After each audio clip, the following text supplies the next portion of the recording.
As Stage 2 starts up again tonight, I wanted to talk about the bottom 4 teams and get my thoughts out there so as to not work in a hindsight way when I model my analysis, but as to have something uploaded there so as to really hold myself accountable for the models I have for these teams and see if they are applicable. So what we're going to do is we talk about the bottom 4. Yeah, well, I don't have that much to say about Shock, but the bottom 3 teams as they've played in the past and how that new meta of possibly triple tank, some dive, some Pharaohs will impact them, and if these issues were solved. Now, the first one from the bottom is Shanghai Dragons. They've brought on 4 new players. One of them is Sky, formerly known as Su Fanjun, the main support for, the flex support for Miraculous Youngsters.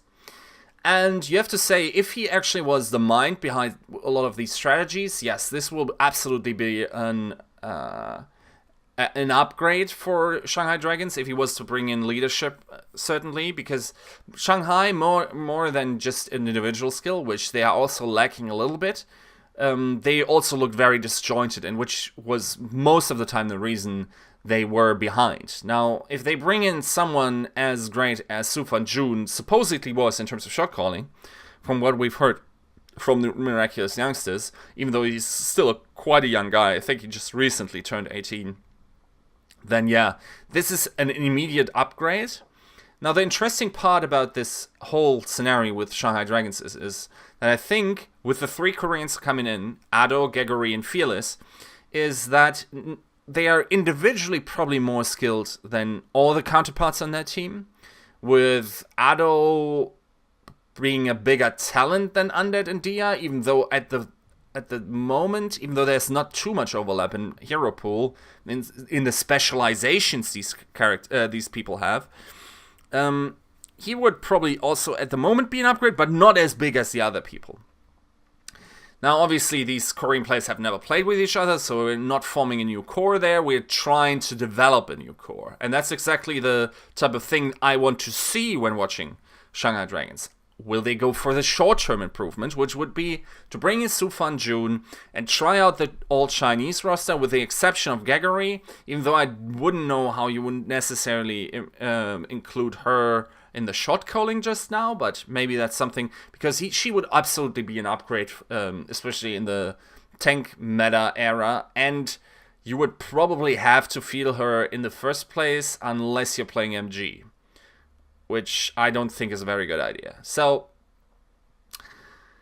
this will certainly be interesting, because there's 2 current models I have for this team. The one model is that they're going for the long-term improvement, which would mean that we would see all 4 new recruits play, which means we have the 3 new Koreans who never played with each other, so have to form a new core. They would take Stage 2 to accomplish just that, build the new core, build the communication behind it, top down, try to really crisply get this all in motion, and then towards Stage 3 and 4 we would see an improvement. The short-term solution would be to just bring in Su Fanjun and possibly Gregory, and then see how that fares in the short run. And that they would probably increase their probability of winning a series now, but I think for the long haul, this is not the optimal play and the optimal plan. So it will be interesting to see what kind of team the Dragons field here. It's obviously a very outside look. I have no idea how these players synergize, what their level of education, their respective languages are in terms of how they communicate, if the Koreans actually had Chinese classes or something before in school or something, because I think from my research that is possible in Korean schools, but not necessarily mandatory. So this could certainly pose an issue, but yeah, so keep in mind, I think at the moment that either Shanghai will go the long-term solution, which I personally find to be the better solution, or the short-term solution with Su Fanjun and possibly Gregory to complete the triple tank. Now, for Florida Mayhem, they brought in Zappis and then 3 people from Meta Athena, one of them being the coach Ryder, and also bringing in Awesome Guy and obviously the great Saya player.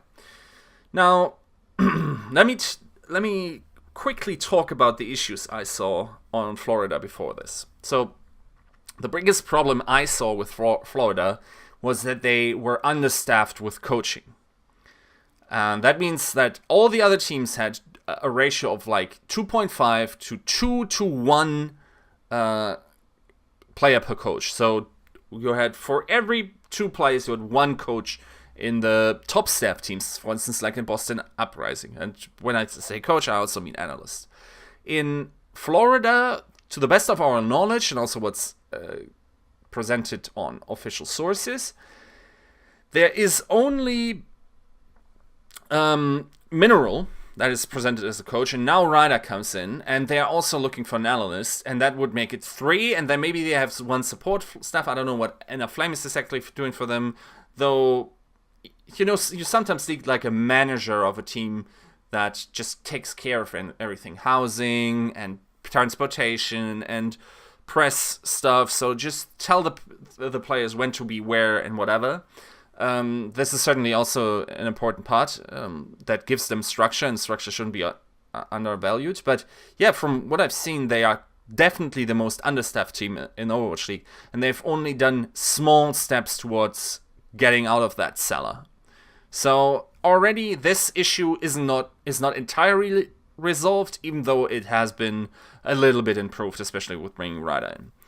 Now, in terms of player, here comes the second issue. I think the team has largely been slapped around in the wake of egos, which also comes at the expense of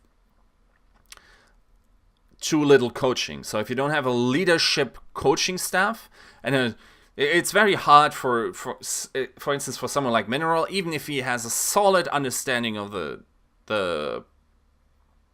meta and whatever, you still need to be a leader of men, and I can't speak to that in terms of how that is for Mineral, but I can say that it's much easier if you're a group of 5 trying to tell your players what is right than being the sole guy that speaks about against these players, especially if you have personalities like a Tivik, like a Sebasai, and who else would there be? Yeah, like these 2 guys in your team, because these guys have tenure. They have a, especially Tivik has a solid stance towards improvement in Overwatch, and it's not like when I say ego, that he hasn't been doing what the team needs. He still flexes around whatever the team needs. That doesn't, it isn't as expressed in the actual gameplay. I think it's more about game plans and what eventually ends up actually being played. So, if we're talking about comfort zones of other players, I think a lot of them, especially the shy ones, like a Logix, like a Swoosh, and like a Manatin, they are probably playing outside their comfort zone in many ways. Now, with the new 2 players coming in, Saya player is one of the best hitscan players in Korea, and has been exactly that for a while. In terms of personalities, I can't say much. I also wonder how they will overcome that communication issue. Quick calls are possible to make.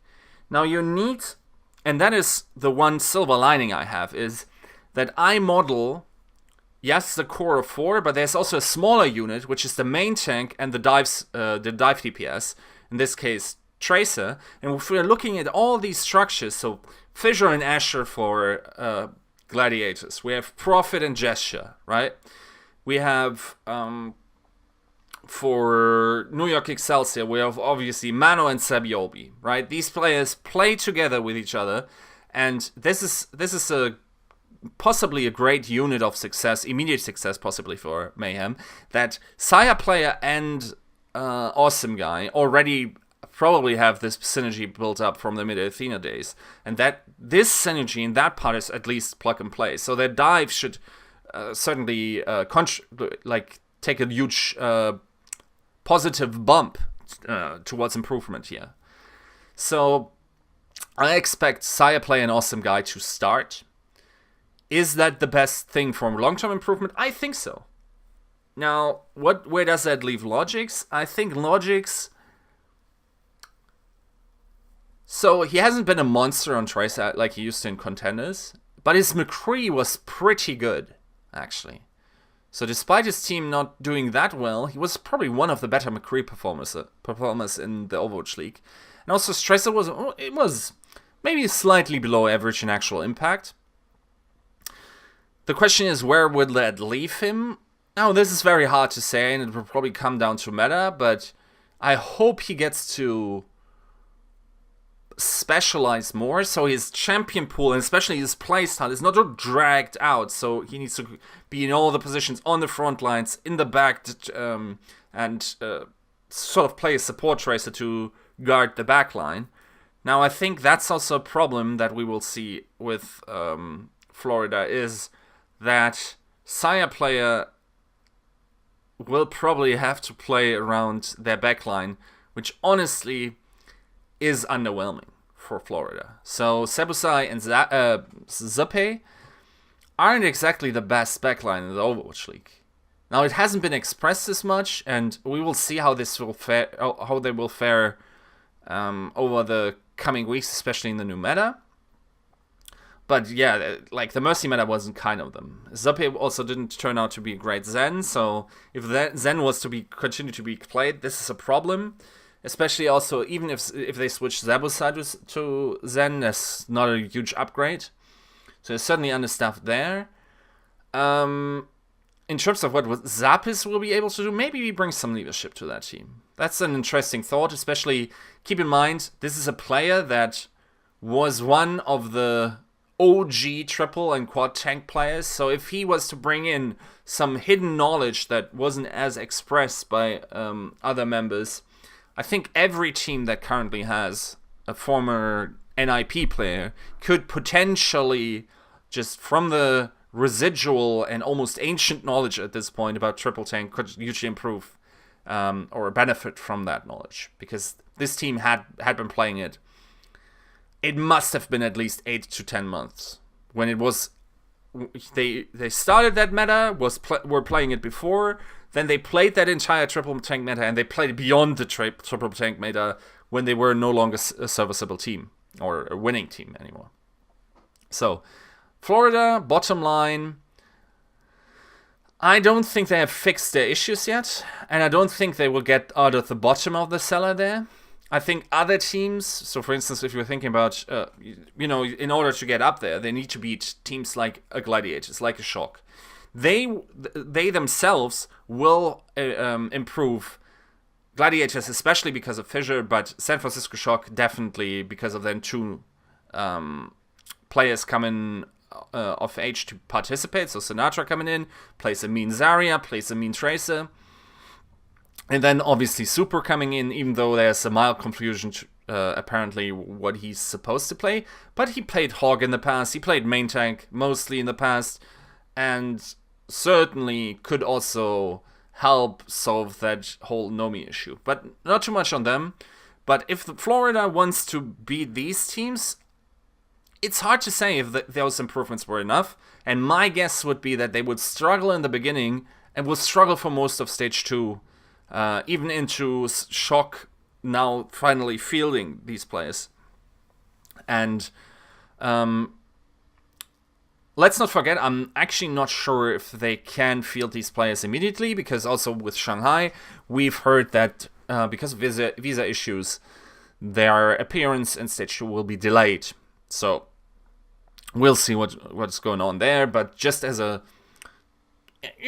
entire view of Stage 2 and then also going into Stage 3 and Stage 4, I think that, yes, this is a move towards long-term improvement. The important thing really for me will be, do they get no support players? And do they get new coaching staff? And then how can they all incorporate that language barrier? That's the important breaking point for me, and we'll see how that is fixed in the future. Now, finally, with Dallas Fuel, they brought on, obviously, AKM and Rascal.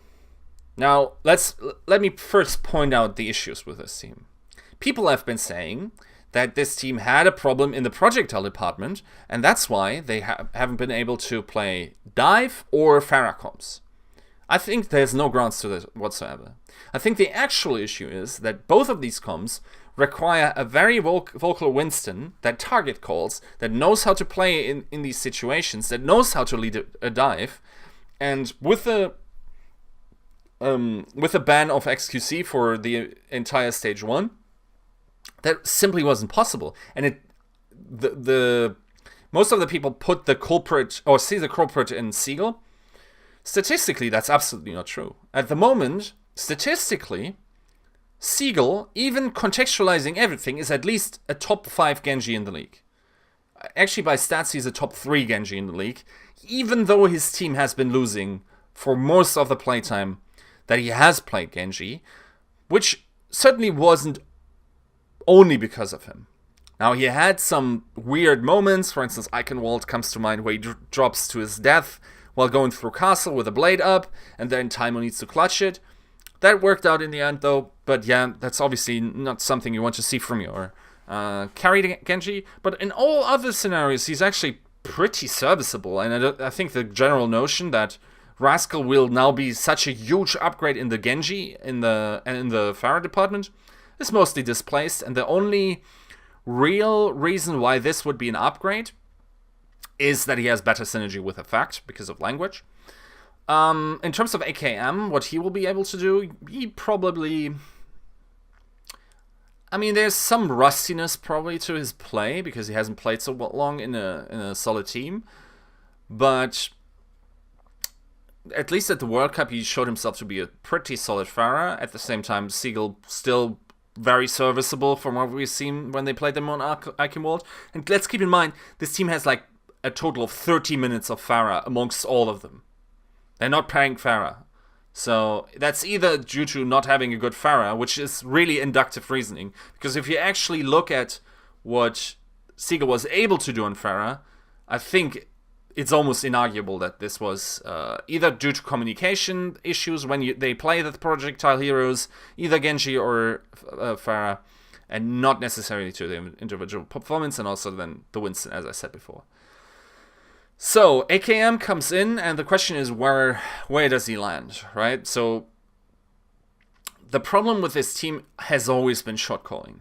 The shot calling falls majorly upon Taimo, who does target calling a lot of it, without actually being the one that immediately dives onto something. So he often needs to possibly divert his attention. It's very hard to shot call sometimes from his positions.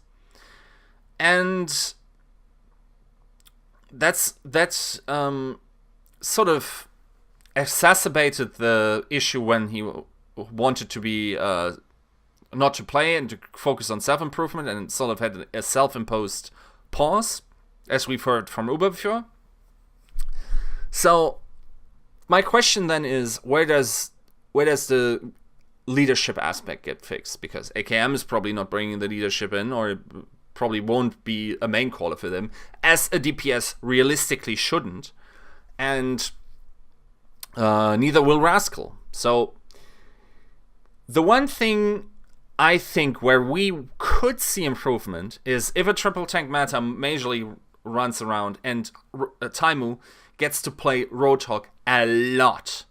Currently, Taimo's Roadhog is probably the best individual hero the Fuel have at the moment. He is a nuts Roadhog, possibly the best in the league. He's that good. Like, he's back to recording frag movies again on that hero. So if they can continue bringing Taimo on tank, and if he can shot call from that, yes, this might help a little bit with that shot calling thing. Second possibility is that they field a lot of Taimo on the hitscan DPS, and then bring Siegel onto this flex tank, where he then can also help with the shot calling. Because from what I've seen and from what I've heard, the only thing that Mickey brings to the shot calling is to calm everyone down, which is not a useless trait, but it's also not helping in the moment. It helps after a team fight when everyone's tilted and try to get them talking again. But yeah, that's certainly an issue. And also just having a second flex. The question for me is, how do they fix their off tank issue? The two obvious answers are Seagull and Taimu. And then if they can play Zarya, probably Effect will play that too. How will they fix their shot calling issue? Harry Hook is also back on Lucio, so that will help a bunch. I think he also does a lot of upkeep calling, I call it. Basically maintenance calling. Which is like, okay, ultimate economy, who does what, just keeps track of what the opponent is playing, calls that, just, refreshes, puts everyone in the right mindset, and then delegates small tasks to that. More like a macro strategy caller. While Taimu is more focused on the micro strategy. Obviously, at last, the big elephant in the room for Dallas is if XQC will find a way into this team. And if he does, and let's start out with the best case scenario, if XQC can take the responsibility of being a leader in that team and actually doing the shot calling, sit down with the fact, and actually does the leadership part, especially in the target calling department, I think that's the way out for Dallas Fuel. Alternatively, kick him. If he can't do that, if he can't take that leadership responsibility, you need to get rid of him. You need to get in, possibly, then again, as I said before, forming these duos with the Korean DPS player. They need to try to get in a Korean tank, as they did try, according to sources before. So we've heard Slasher say the thing about Swat. I've also heard other tanks have let it seep through that they were approached by them. So yes, they have been on the search for a new main tank. Currently, it seems like they want to do it with XQC. And if that guy can accept that leadership position, I think he has the abilities and the general innate talent to do it. He talks a lot. He talks a lot quickly. He can do it, so he can sort of his play while talking is at a very high level, which is sort of necessary for a shot caller. So the talent is there. It's only about him wanting it, and also showing the team that he wants it, and taking on the leadership position. And if he can't, I'm sorry, he needs to be let go, because this is not a free ride. This is the Overwatch League, the highest level of Overwatch that should be played, and I think that's the only logical and fair solution. And I think also deep down, if he can't commit to that, it also would help him refocus, because he seems to be enjoying streaming, and if his heart is more there than in actually playing in the Overwatch League, then it's only fair to both parties that they part ways, and everyone gets to pursue their own goals in life. But yeah, for Dallas, there are a couple of question marks. Of all the bottom-ranked teams, because of the meta changes and because of what the meta has been like when this team has been great, especially the core, they have the highest bounce back potential. I think that is echoed by a lot of experts in the scene, even though I will remain skeptical, even though I've been overvaluing them a little bit in stage 1,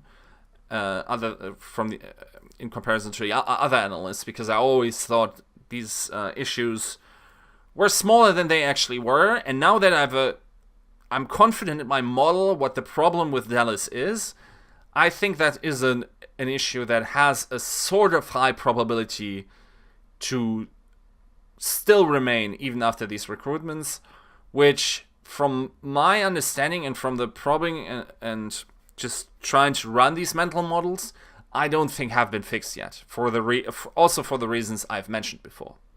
So let's see how this prediction or this piece of analysis turns out after stage 2, or maybe I'll do a catch up maybe in the middle of stage 2 to see how it goes, how these mental models hold up.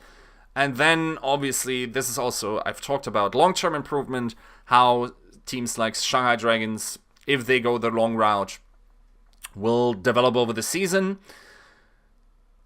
It also remains to be said that, or it's important to say that these teams might not be done with messing in the transfer market. Stage 2 is long, and if you see reoccurring issues, especially in the, for instance, like a team like Dallas Fuel and Florida Mayhem, they have now the entirety of Stage 2 to locate these issues and then make new recruitments, because you definitely don't want to have these fester and then you don't have any recourse here. Like, you need to fix it by the end of Stage 2 or your season is ruined.